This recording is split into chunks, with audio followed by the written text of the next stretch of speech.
مفتی سے محترم عبدالرحمن سے پشاور نه دی سوال کوي. دی وایي چې یو کې ایپ نه آنلاین دا یو ایپ دی، په دې باندې پیسې ګټل څنګه دي؟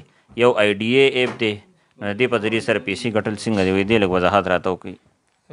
یو چې کم تاسو د کم ایپ وشی د آی ډي اے ولا دا خو تښتېدلي دي نن یا پرون تښتېدلي دي، لکه څنګه چې مخکې پرپال وتښتېد، فیسلیس وتښتېد. د دوی ټولو طریقه کار دا چې ډېرو کسانو نه پیسې را جمع کوي.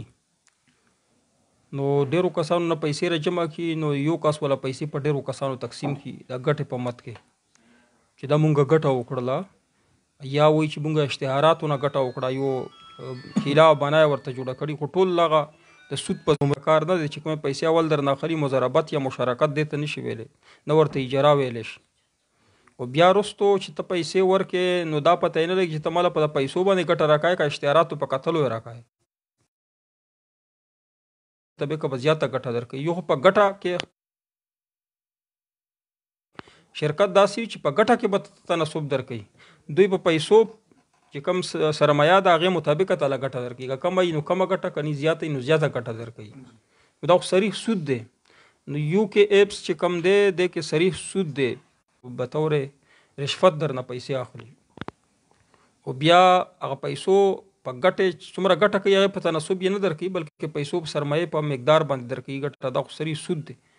او دې کې بله خبره ده چې دې کې ریفرل هم وي، چې یو کس راوغواړي هغه باندې کمیشن درکوي، بیا هغه بل راوغواړي کې خو ستاسو عمل نه وي.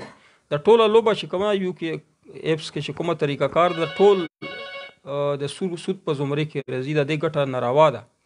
حلال ګټه کوئ، رمضان روژه ده، حلال ګټه کوئ. نبی علیه الصلاۃ والسلام چا چې په خپل د ټول ایپس چې څومره دي، پرپال دي، فیسلیش دی، بی فار یو دی، یا دا اوس آی ډي اے ده، یو کې ده، د ټولو ولا تاسو خو حالات وګورئ چې د دوی څه حالات شول، د دوی انجام څه شول، چاته سترګې نشي لګول.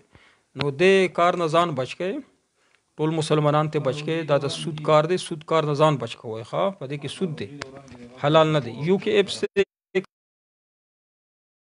څومره ایپس دي په نت باندې تاسو ته وایي چې پیسې راکوئ، مونږ په دې باندې ګټه درکوو، چې تر څو پورې د هغو حلال کاروبار په سترګو لیدلی نه، تر هغې پورې هغو سره مشارکت یا مضاربت مه کوئ. دا جایز نه دی. هم په مشارکت او مضاربت کې